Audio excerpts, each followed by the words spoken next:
Hello, everybody. In this video, I'm going to be going over some basics related to categorical logic and categorical propositions. And I'm going to be using Zoom to record this rather than Prezi, just because Zoom has some better features than Prezi does. All right, so let's get the marker board up here.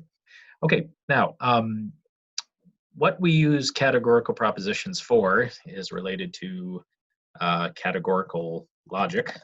Right? And what do categorical arguments do? They categorize things, okay? It's not all that surprising that it's called categorical logic for that reason.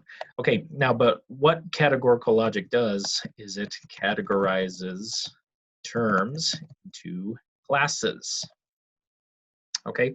So what do we mean by terms? Terms are things like common names, or also known as count nouns, right? So a count noun would be a noun that you can either, sort of singularize or pluralize just by adding an S usually. So dog, dogs, cat, cats, but other, nuances, particularly in English. So the plural of goose is geese, not gooses. The plural of mouse is mice, right? But these are all common names or count nouns, right?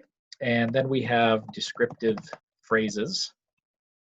The current president of the United States, the professor of this logic course. These are what we would call definite descriptions. Why? Because they refer to exactly one thing. All right, and then lastly, proper names. Proper names, John, Donald Trump, Sally.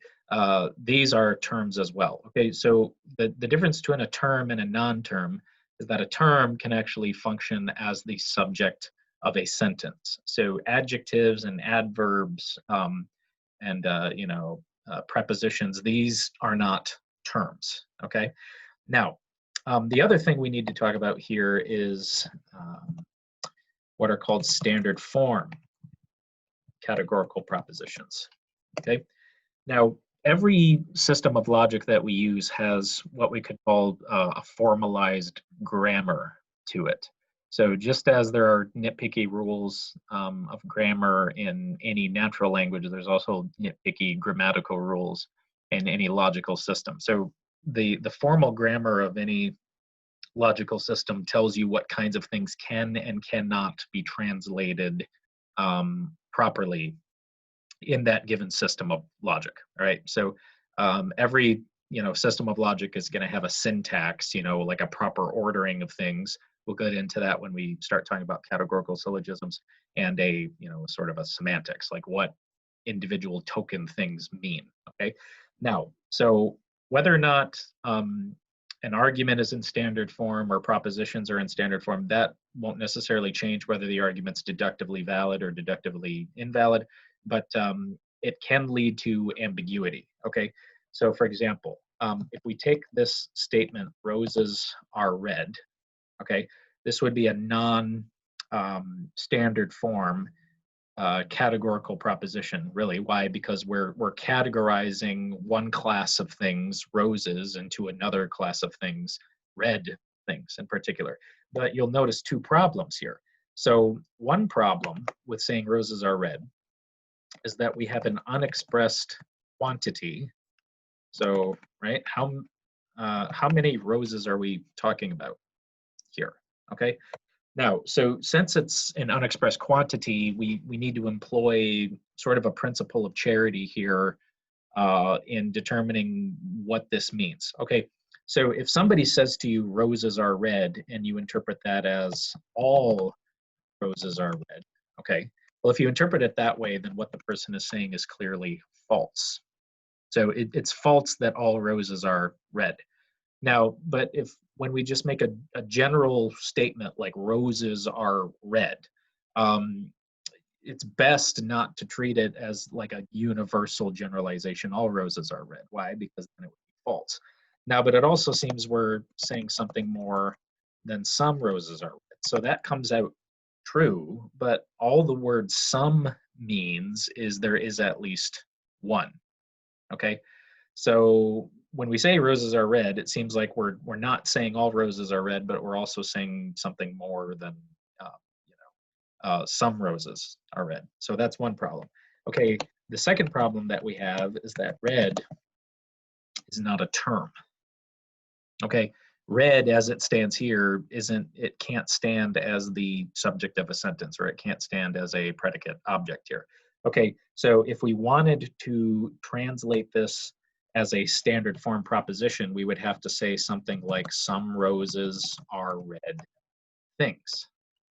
Okay, that is in standard form. That's one of the standard forms that we have.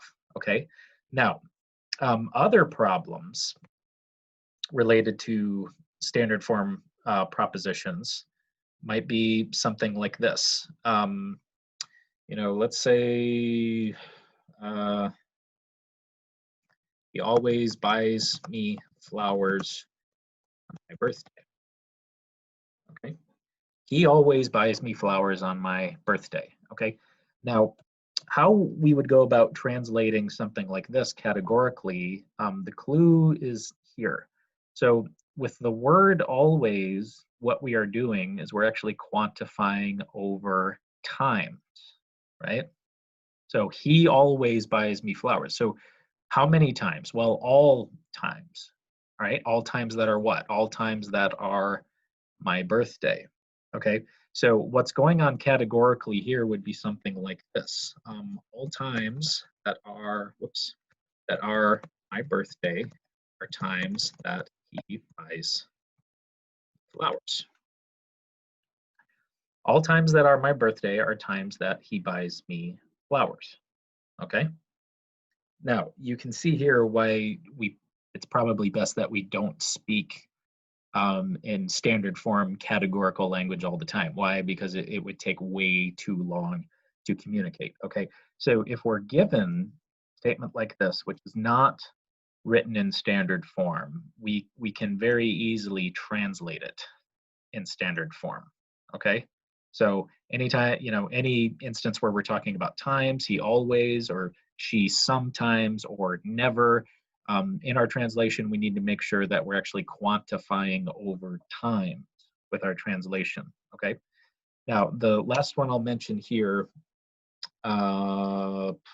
is what we do with proper names. Okay. So if I say Socrates is a wise man. So here, wise man is an actual term. So the problem isn't there. Now, the problem here is with Socrates. Okay.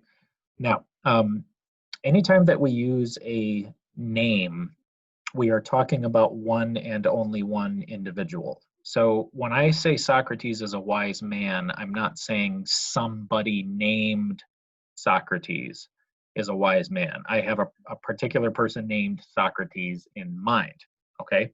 Now, so to translate from proper names into categorical language, we actually need to use the identity relation, right? So if I were to translate something like Socrates is a wise man categorically, I would have to do something like this. All people identical to Socrates are wise men. All people identical to Socrates are wise men. Okay. Now, so since we're talking about one and only one individual, Socrates, we're not talking about somebody named Socrates. All right. We need to be talking about all people that are identical to Socrates. Now, that's only going to be one individual, but that doesn't matter. All right.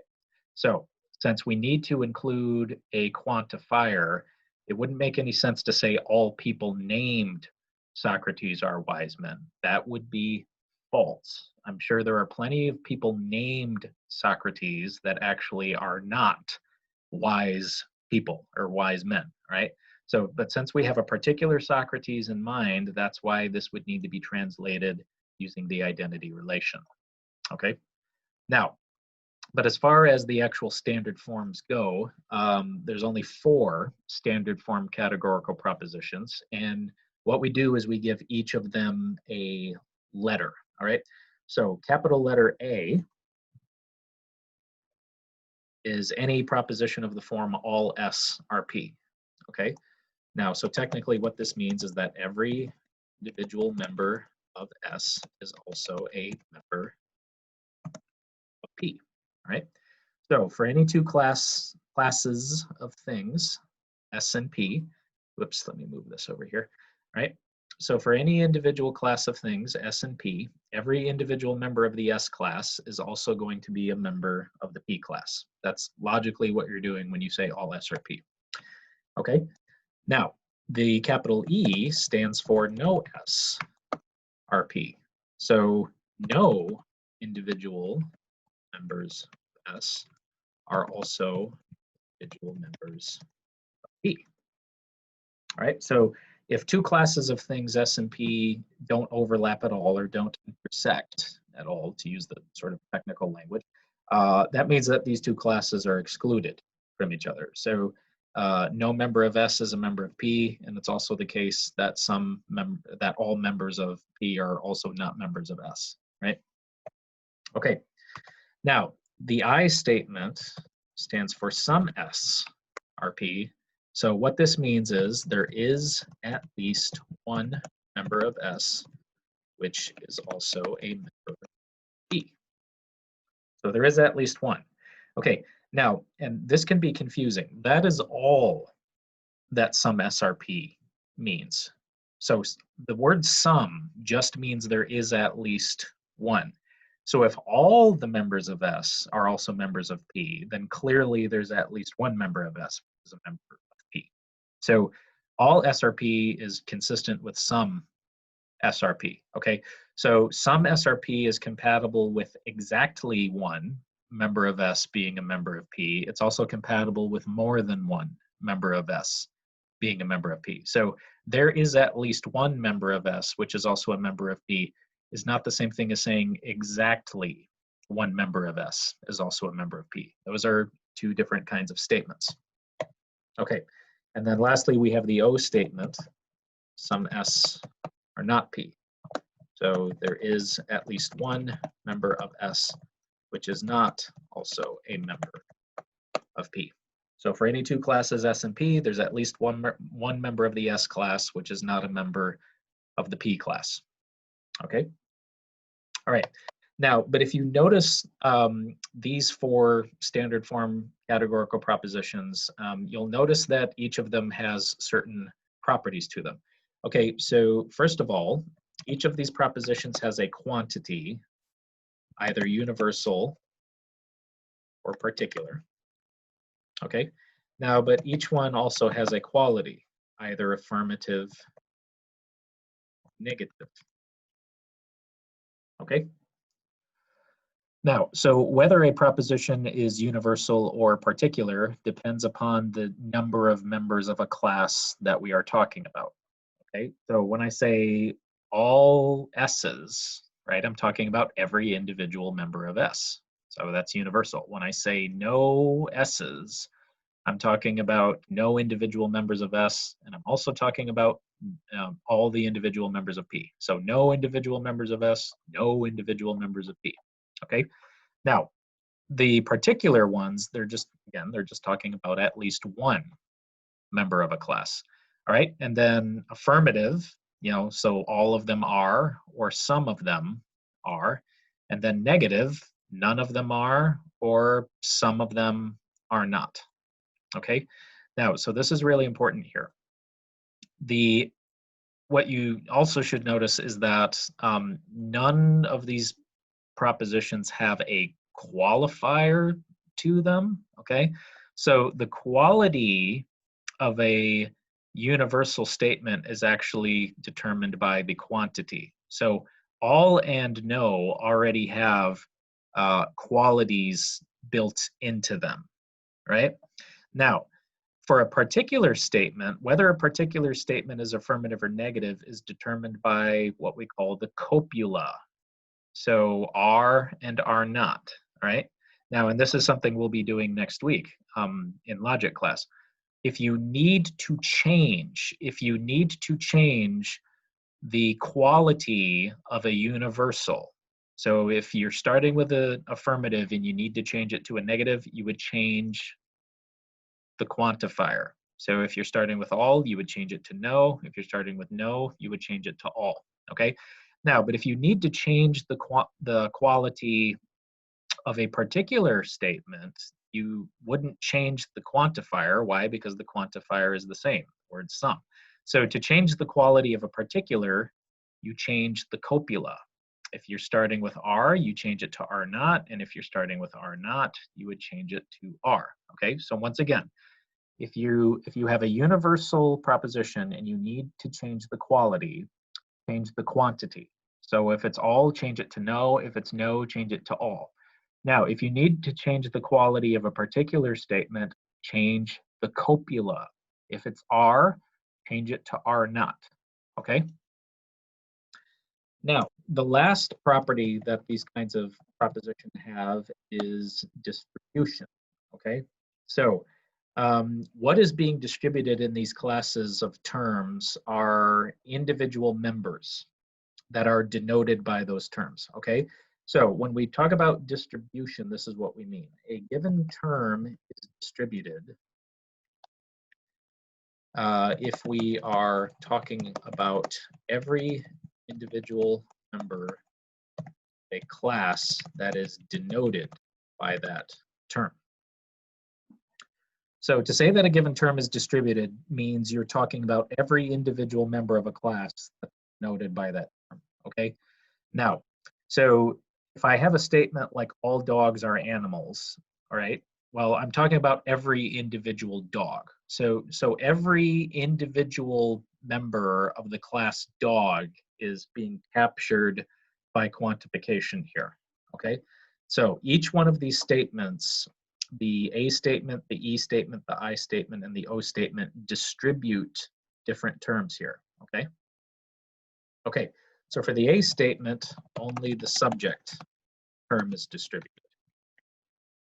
Okay, so anytime you say all S are P, you're only talking about every individual member of S. Okay, with the E statement, both the subject term and the predicate term are distributed. Okay, so with the E statement, I'm talking about every individual member of S. I'm also talking about every individual member of P. So if it's true that no dogs are cats, it's also true that no cats are dogs. So no dogs are cats. So no individual dog is an individual cat. Well, it's also true that no individual cat is an individual dog. Okay? Now with the I statement, nothing is distributed. So at least one member of S is also a member of P. The only thing logically which follows is that at least one member of P is also a member of S. So if it's true, there's at least one S, which is a P. It's also true there's at least one P, which is an S. So nothing is being distributed here. Okay, probably the most confusing one is the O statement, because believe it or not, only the predicate term is distributed. Okay, so when you say some S are not P, here's technically what you are saying. When you say there's at least one S which is not a P, you're saying for all the members of P, there's at least one thing in S that is not included in the class of P's. So when you say some S are not P, at least one S is not a P, you're saying for all the members of P, there's at least one S such that S is not included in the class of P's. So all the P's are excluded from that one S. So if there's at least one S which is not a P, that means all of those P's are excluded from at least one S. So that is why the predicate term is actually being distributed. So once again, when I say there's at least one S which is not a P, I'm also saying for all the P's, there's at least one S that is excluded from all of those P's. Okay? All right. Now, the reason why, and distribution may not seem important right now, but it will be vitally important when we do categorical syllogisms, and here's why.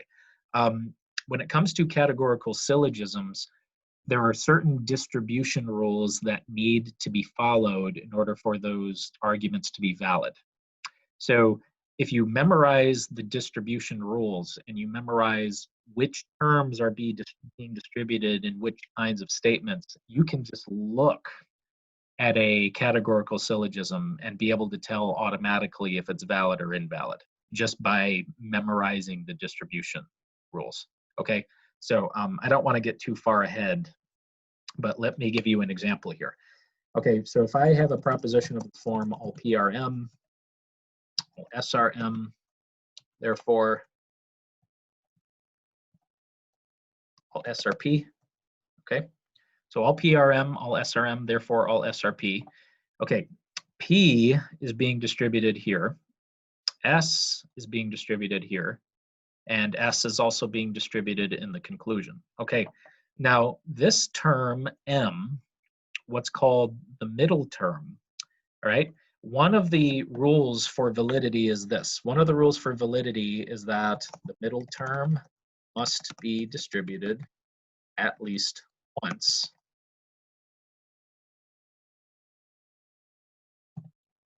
All right, the middle term must be distributed at least once in a categorical syllogism, okay? Now, but clearly here, the middle term is not being distributed in either one of these premises here. So only P is distributed in this premise, only S is distributed in this premise. So since M is going undistributed, this is actually logic, it's classically invalid, okay? So this commits the fallacy of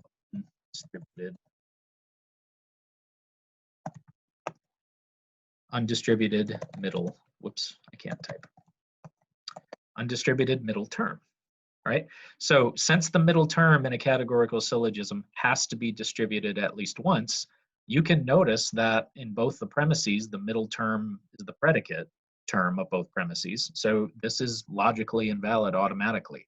So if you know this rule and you know what's being distributed in various kinds of categorical propositions, you can just look at this automatically and so say, nope, that does not work. That is invalid. Okay. Okay. Now, the last thing I'm going to talk about here, and I need to share a different screen here,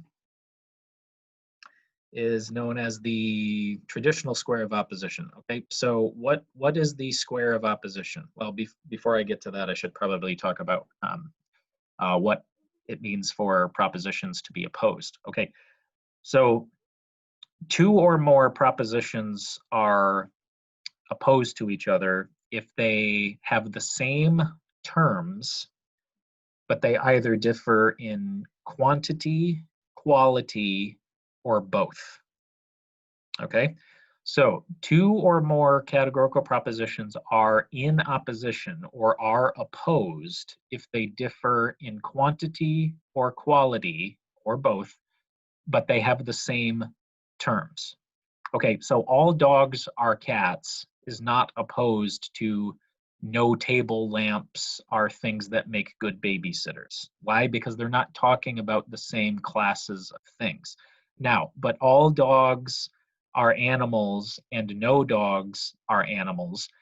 These are opposed to each other. So the subject class and the predicate class are exactly the same, and yet they differ both in quantity and in quality. Okay, now, and in Aristotelian logic, so Aristotle's original categorical logic, all of these various relationships between these propositions can be determined logically or filled in logically. Okay, so in the square of opposition, the universals are at the top, so the A and the E are at the top.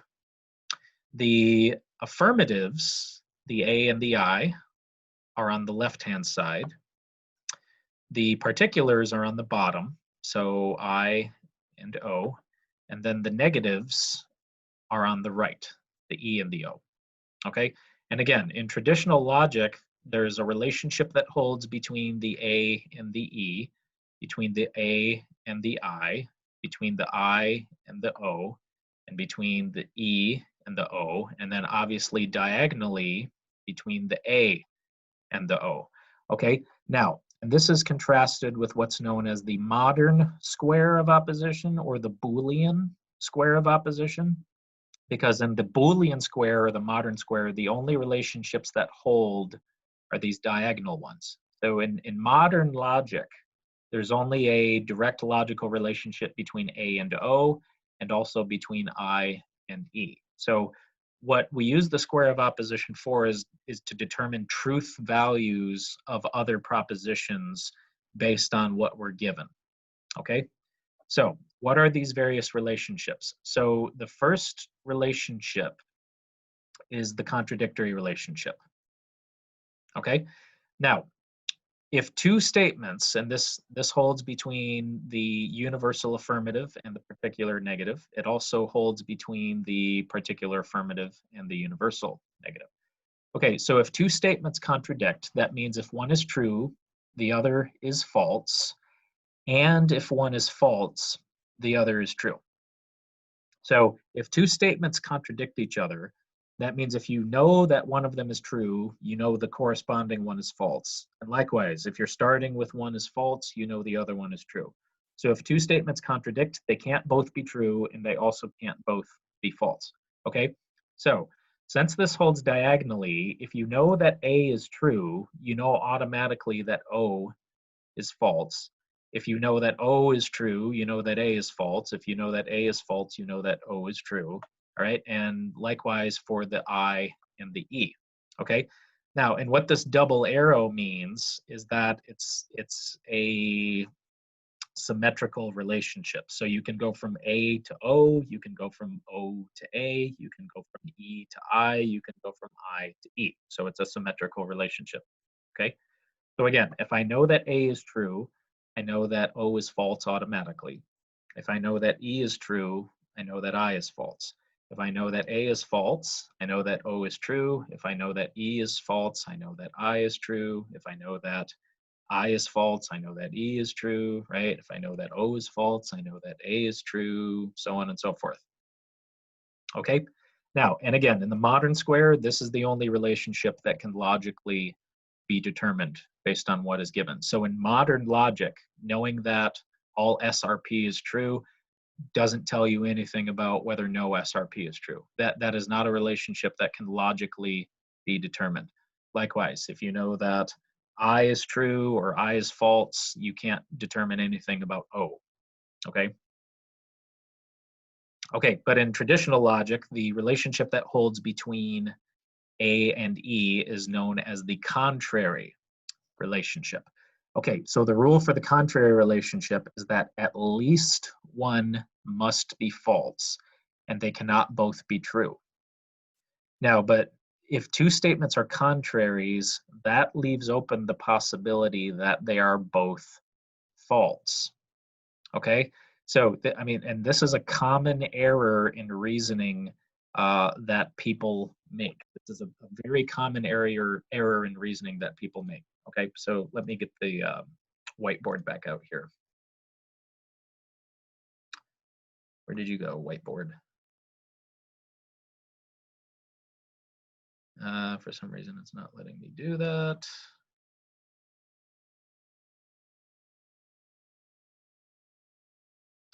Stand by for technical difficulties. Okay, well, never mind. I'll just write it in here. Okay, so this was a conversation that I had once with somebody. So somebody asked me this question, John, do you think abortion is always permissible? And this was my response. I said, no, not always. And they said, oh, so you think it is never permissible? So John, do you think abortion is always permissible? And that should be a question mark, not a greater than symbol. John, do you think abortion is always permissible? And I said, no, it's not always permissible. And they said, oh, so you think it's never permissible? Okay, does not always imply never? Clearly it doesn't. So even if I think abortion is not always permissible, it doesn't follow from that logically that I think it's never permissible. So what does not always actually imply? Not always implies sometimes not. That's all it implies. Okay, so abortion is always permissible. That could be false. That's consistent with abortion is never permissible also being false, right? All dogs are golden retrievers. False. No dogs are golden retrievers. Also false. Okay, so just because you know, that in the contrary relationship, these can't both be true. They can't both be true. It doesn't follow from that that they can't both be false. They can both be false. Okay, so two statements being contraries are not the same thing as two statements being contradictory. These are completely different logical relationships. Okay, now, so what does that tell us? If I know that A is false, the truth value of E cannot logically be determined. So if I'm given that A is false, logically I can't conclude anything about the truth value of E. Now, and keep in mind, we're talking about what can logically be determined, not what can empirically be determined. So we're talking about whether the truth or falsity of one kind of categorical proposition logically implies the truth or falsity of another categorical proposition. Okay, so if it's false that all dogs are golden retrievers, we may know it's also false that no dogs are golden retrievers, but that's not because of logic. It's not because of logic that we know it's false that no dogs are golden retrievers. It's because empirically we can confirm there's at least one dog which is a golden retriever. Okay, so we're talking about what can logically be determined in terms of truth and falsity on the basis of what we are given. So if you're given a false A, logically you can't determine anything about the truth value of E. And likewise, if you're given a false E, logically you can't determine anything about the truth value of A. So if A is false, okay, that means E, I'll just say CBD, cannot be determined. So if you know that A is false, logically you can't determine anything about the truth value of E. Nope. And now my formatting's all screwed up, but that's okay. Okay, the relationship that holds between I and O is the subcontrary relationship. Okay, so down here. Now, so the contrary relationship says at least one must be false and they cannot both be true, so it's possible for both to be false. The subcontrary relationship says at least one must be true and they cannot both be false. Okay, but again, that leaves open the possibility that both of them are true. So once again, if I know that I is false, I know that O is going to be true. Okay. Now, and likewise, if I know that O is false, I know that I is going to be true. Now, but if I'm starting with a true I can't logically conclude anything about O. And if I'm starting with a true O, logically I can't conclude anything about I. So since it's possible that both of these are true logically, but it's also possible that one is true and one is false. So it's possible for both of these to be true. It's also logically possible for one to be true and the other to be false. So since the truth of I is consistent both with the truth of O and the falsity of O, knowing that I is true doesn't allow you logically to conclude anything about O. And since the truth of O is logically consistent with I being true, it's also logically consistent with I being false. If you're given that O is true, you can't logically conclude anything about the I. Okay, now the last relationship is what's known as the subalternate relationship. This holds vertically between A and O and E, or between A and I and E and O. Okay, now the rule for the subalternate relationship is that truth always goes downward and falsity always goes upward. So if it's true that all S are P, it's going to be true that some S are P. If it's true that no S are P, it's going to be true that some S are not P. If it's false that some S are P, it's going to be false that all S are P. If it's false that some S are not P, it's going to be false that no S are P. Now, but if A is false, logically I can't conclude anything about I. Why? Because truth moves downward, not falsity. Likewise, if I know that E is false, I can't conclude anything about O. Why? Falsity never moves downward. Truth only moves downward. Now, so if I know that I is false, I can move up and say that A is false. And if I know that O is false, I can move up and say that E is false. Now, but if I know that I is true, logically I can't conclude anything about A. And if I know that O is true, logically, I can't conclude anything about E. Okay? So if you start with false at the top, or I'm sorry, if you start with true at the top, you'll get true on the bottom. And if you start with false on the bottom, you'll get true at the top, but not vice versa. Okay? So let's do a couple of examples here. Let me get the whiteboard back out. Okay, so let's get the square here. So I've got the A, the E, the I, and the O. All right. Okay, and let's say I'm starting with a true A. Okay. Now the one relationship you can always determine is the contradictory one, right? So if I know that A is true, that means logically O has to be false. So since A and O contradict, the truth of one is enough to make the other one false, and the falsity of one is enough to make the other one true. Now, but if A is true, based on the contrary relationship, which says that they can't both be true, at least one of them has to be false. Well, since I know that A is true, I can conclude that F is false. Okay, now notice what you could have done here. You could have gone from the A to the O. You know, since A is true, I know that O is false, but you also could have determined that E is false because O is false. So if I know that O is false here, and I know that falsity always moves upward, I could have concluded that E is false as well.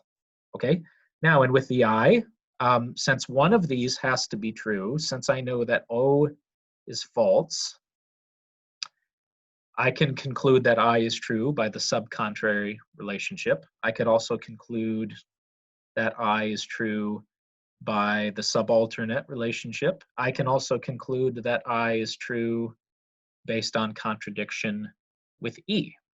Okay, so here's a hint.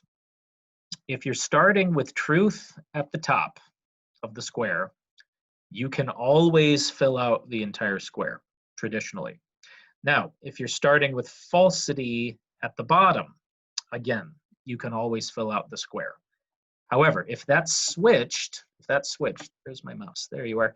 If that's switched, where you're starting with falsity at the top or truth on the bottom, they can't all be filled out, okay? So for example, let's say I'm starting down here with a true O, okay? Now, I can't determine E. Why? Because truth never moves upward. Truth always moves downward in the subalternate relationship, okay? Now, I can determine that A is false by contradiction, okay? Now, but since A is false and the rule of the contrary relationship, you know, between the A and the E is that at least one of them is false, well, that leaves open the possibility that they're both false, okay?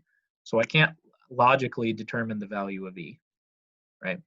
Now, but notice if you can't determine the value of E, if you don't know whether E is true or false, you certainly can't know whether I is true or false. So if the truth value of E is undetermined logically, then that means that the value of I is undetermined logically. Why? If I had a truth value, so if you knew the truth value of I, you could determine what the truth value of E is. Why? Because I and E contradict each other. Okay? Now, so here I have two that can't be determined. So if I'm starting with a true O, I can determine that A is false, but I can't determine the value of I, and I can't determine logically the value of E. okay? So if you're starting with truth at the bottom, you won't be able to fill out the entire square. Now, likewise, if you're starting with falsity at the top, you won't be able to fill out the entire square, okay? Now, what's the major difference here between the traditional or Aristotelian perspective and the modern or Boolean perspective? Okay, the major difference is this. In modern logic, we do not interpret universal statements as implying existence. So in modern logic, if I say all S are P, that does not imply the existence of S. Likewise, in modern logic, if I say no S are P, that does not logically imply the existence of S or the existence of P. Aristotle thought that universal statements did have what's known as existential import. So in Aristotelian logic, in traditional logic, and this is why in modern logic we don't think this way. In modern logic, validity and invalidity are irrelevant to whether we're talking about actually existing things. In Aristotelian logic and traditional logic, whether or not an argument is invalid or valid, whether or not an argument is valid or invalid, is dependent upon whether you're talking about actually existing things, okay? So let me give you an example here.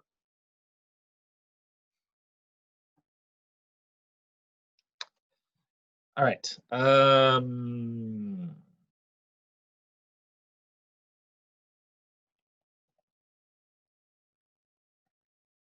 Okay, all angels are guardians, and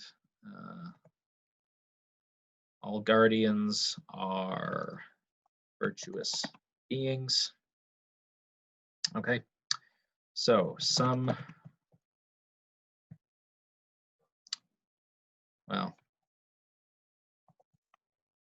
birth, yeah. Some virtuous beings are angels. Okay, all angels are guardians, and all guardians are virtuous beings, so some virtuous beings are angels. Okay, now we haven't gone over all the rules for categorical syllogisms, obviously, but this follows all of the rules. You know, there's in modern logic, there's 5 different rules. Well, this breaks the 5th rule, but we'll talk about that later. So the problem here is that we're moving from universal statements, a universal premise, all angels are guardians, a universal premise, all guardians are virtuous beings, to a particular conclusion, some virtuous beings are angels. Okay, now, believe it or not, whether or not this argument is valid or invalid in traditional logic depends upon the existence of angels.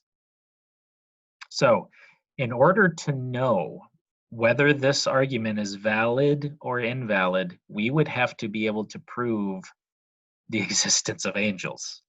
Well, do angels exist or not?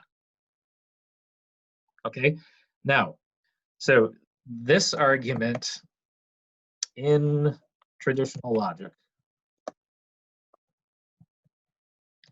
this argument is conditionally valid on the existence of angels. Okay, in modern logic, there is no such thing as, in modern logic, there's no such thing as conditional validity. So George Boole and those who agreed with him thought that, okay, whether or not an argument's valid or invalid shouldn't depend upon determining whether the things you're talking about exist or not. If validity is a purely formal kind of concept here, then modern logicians should not care about existential import. Okay, now, and when we get to predicate logic or quantificational logic, as it's called in our textbook, when we get to quantificational logic, the way we translate universal statements bears this out. Okay, so universal quantifiers don't imply existence in modern quantificational logic either. But I mean, do you see why this would be odd? So To know whether this argument is valid or invalid, I have to know whether angels exist. That just seems weird.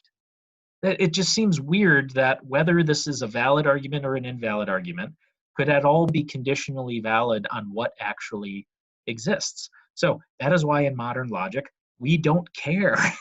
In modern logic, we don't care whether we're talking about actually existing things or not. That is irrelevant in determining whether the argument's valid or invalid. Okay, so that is the major difference between the two schools of thought here. So since some categorical syllogisms are conditionally valid, in traditional logic, there's actually more syllogisms in traditional logic which are potentially valid than there are in modern logic, all due to this, this notion of conditional validity. Well, in modern logic, there's no such thing as conditional validity. We don't say, well, it's valid on the existence of such and such, or it's invalid on the non-existent blah blah blah. We don't care about any of that stuff. Okay. All right. So let me go ahead and stop sharing this here. Okay, that will suffice for a brief introduction to categorical propositions, and next week we'll talk even more about categorical propositions, right? Okay, I will see you all then.